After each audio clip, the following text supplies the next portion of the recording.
தமிழகத்தில் புகழ்பெற்ற Bhavani ஜமுக்காலத்தை London fashion ஷோவில் அறிமுகப்படுத்தி பார்வையாளர்களை அசத்தியுள்ளார் துபாயில் வசிக்கும் தமிழக பெண் ஆடை வடிவமைப்பாளர். அது மட்டுமல்ல, ஃபேஷன் என்பது பளபளப்பும் மினுமினுப்பும் மட்டுமல்ல, அதற்கு பின்னால் உள்ள நெசவாளர்களும் தான் என்பதை உணர்த்தும் வகையில் கைத்தறி நெசவு தொழிலாளிகளையும் அறிமுகப்படுத்தி ஊக்கமும் அளித்துள்ளார். பவானி ஜமுக்காலம் லண்டனில் அறிமுகமானது எப்படி என்பது குறித்து விவரிக்கிறது இந்த செய்தி தொகுப்பு. பல வண்ணங்களில் உருவான பவானி ஜமுக்காலத்தை ஆடைகளாக தயாரித்து அணிந்து வந்த மாடல் அழகிகள்.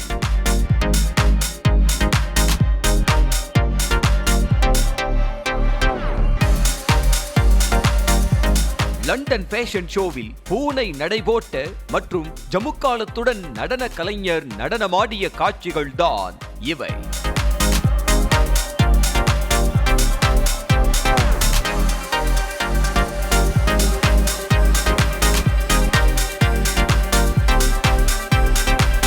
புவிசார் காப்புரிமை பெற்ற ஈரோடு மாவட்டம் பவானி கைத்தறி ஜமுக்காலம் என்றால் தமிழ்நாடு மட்டுமல்லாது வெளிநாடுகளிலும் பிரசித்தம்.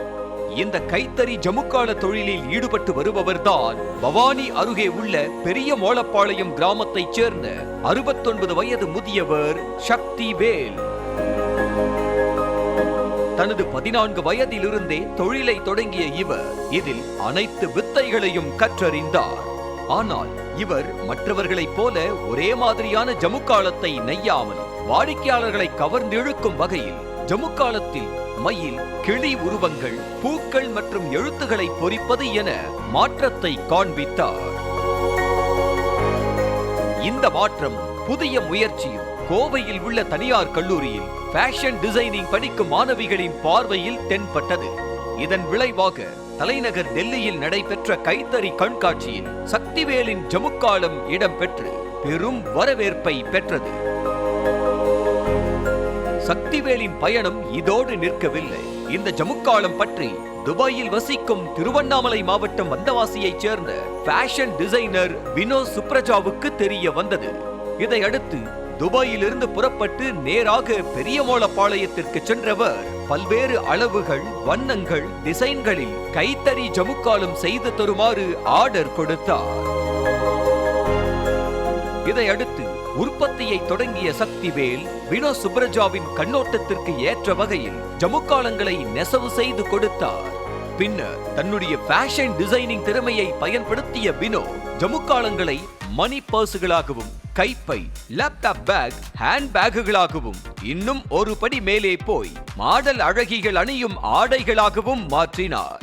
இதைத் தொடர்ந்து ஜமுக்காலங்களில் தாம் தயாரித்த ஆடைகள் உள்ளிட்டவைகளை கடந்த மாதம் 21ஆம் தேதி லண்டனில் நடைபெற்ற ஃபேஷன் வீக் நிகழ்ச்சியில் வினோ சுப்ரஜா அறிமுகப்படுத்தினார்.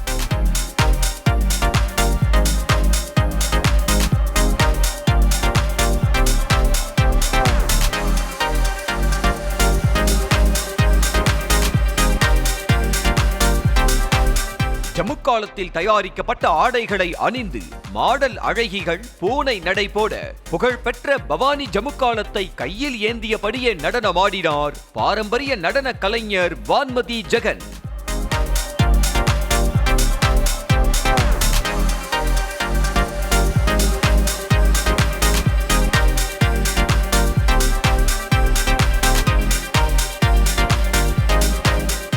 மேலும் சக்திவேலை ஃபேஷன் ஷோவிலும் அறிமுகப்படுத்தினார்.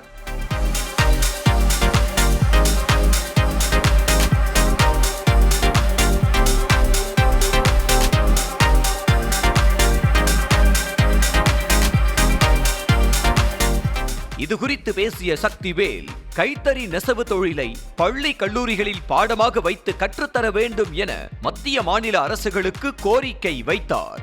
கல்லூரி பாடத்திட்டங்களை கொண்டு வந்து இந்த கைத்தறி தொழிலை பாதுகாக்க வேண்டும், புதிய வடிவமைப்புகளை உருவாக்க வேணுங்கிறது எங்களுடைய நீண்ட நாள் கோரிக்கை. அதே சமயத்தில் இந்த கைத்தறி தொழிலாளிக்கு நிறுத்தப்பட்டிருக்கக்கூடிய மருத்துவ காப்பீட்டு தொகையை உடனடியாக அரசு அமுல்படுத்த வேண்டும். இதுக்கு பாடத்திட்டத்தில் கல்லூரிகளை கொண்டு வர வேணும். இந்த மானிய விலையில் வீடு சரிப்பட்டறையாக செய்வதற்கு அரசு உதவி வர வேண்டும்.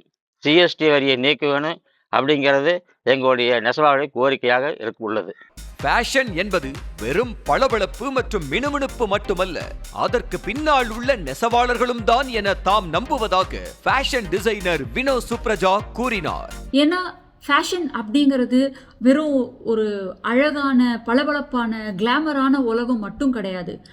அந்த கிளாமருக்கு பின்னாடி, அந்த பளபளப்புக்கு பின்னாடி, அந்த ஃபேஷனுக்கு பின்னாடி அதை செஞ்சவங்க ரொம்ப ரொம்ப முக்கியம்.